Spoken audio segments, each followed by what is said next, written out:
Hello, everyone. Welcome to another episode of our English Conversational Podcast. I'm Robin, and I'm here with my co-host, Mariya. Hi, everyone. We're so glad you're joining us today. Whether you're here to improve your English skills or just love listening to interesting conversations, you're in the right place. That's right. This podcast is designed especially for English learners. Here, you can listen to real, natural conversations and pick up useful vocabulary, phrases, and pronunciation tips. It's a fun way to practice and learn without feeling like you're in a classroom. Exactly. And the best part is, we talk about relatable topics, things you might discuss with friends or family in real life. That way, you'll learn English you can actually use. Speaking of relatable topics, today we're diving into something nostalgic and heartwarming, our favorite childhood memories. Oh, I love this topic. Childhood memories are full of laughter, adventures, and sometimes even a little mischief. And sharing them is not just fun, it's also a great way to practice storytelling in English. Absolutely. Storytelling helps you describe events, emotions, and details, all important skills when learning a language. So, sit back, relax, and let's take a walk down memory lane. Ready, Mariya? Let's do it. And for all of you listening, feel free to think about your own childhood memories as we talk. It's a great exercise for improving your English. Part 1. Robin's Childhood Adventures. Okay, Robin, you're up first. Tell us about one of your favorite childhood memories. Oh, there are so many, but one of my favorites has to be the time I went on a fishing trip with my dad. Fishing trip? That sounds exciting. Where did you go?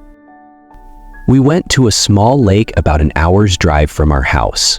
I must have been around 8 or 9 years old. I remember waking up really early, like before sunrise. It was so dark and quiet outside, and I was half asleep. I can picture that. Was it your first time fishing? Yes, it was. I was so excited, but also a little nervous because I didn't know what to expect. My dad packed all the gear. Fishing rods, a tackle box, a cooler for the fish, and snacks for us. I was more excited about the snacks than the fishing, to be honest. That's so relatable. What happened when you got to the lake? Oh, it was magical. The sun was just starting to rise and the sky turned this beautiful orange and pink. The lake was so calm, like a giant mirror reflecting the sky. My dad showed me how to set up the fishing rod and cast the line. At first, I was terrible at it. I can imagine. Did you catch anything? Yes. After what felt like hours, I finally caught my first fish. It wasn't very big, but I was so proud. My dad laughed and said, "Looks like we won't go hungry today." I think he caught about 5 fish while I only managed 1, but I didn't care. It was such a special day.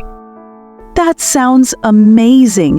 And it's not just about the fishing, right? It's about spending time together and making memories.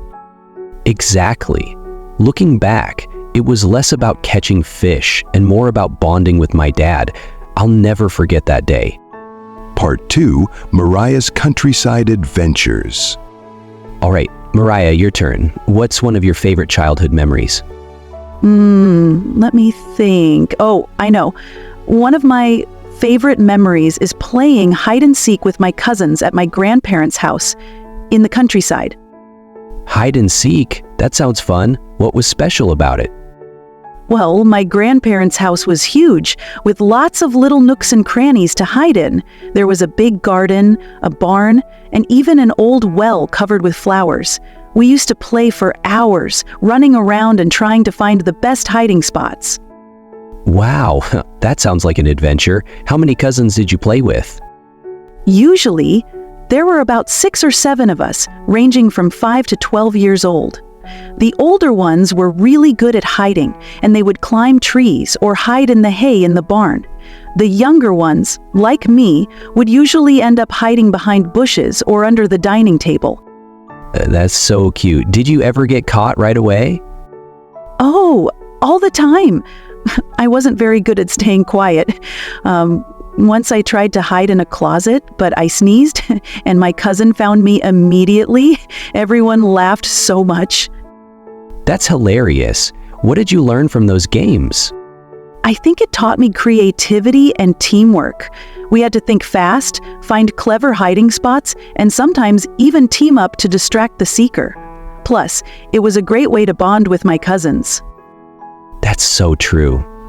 Childhood games like that are not just fun. They teach us important lessons too. Part 3. Reflection and Connection. You know, Robin, hearing your story reminds me of how important it is to spend quality time with family.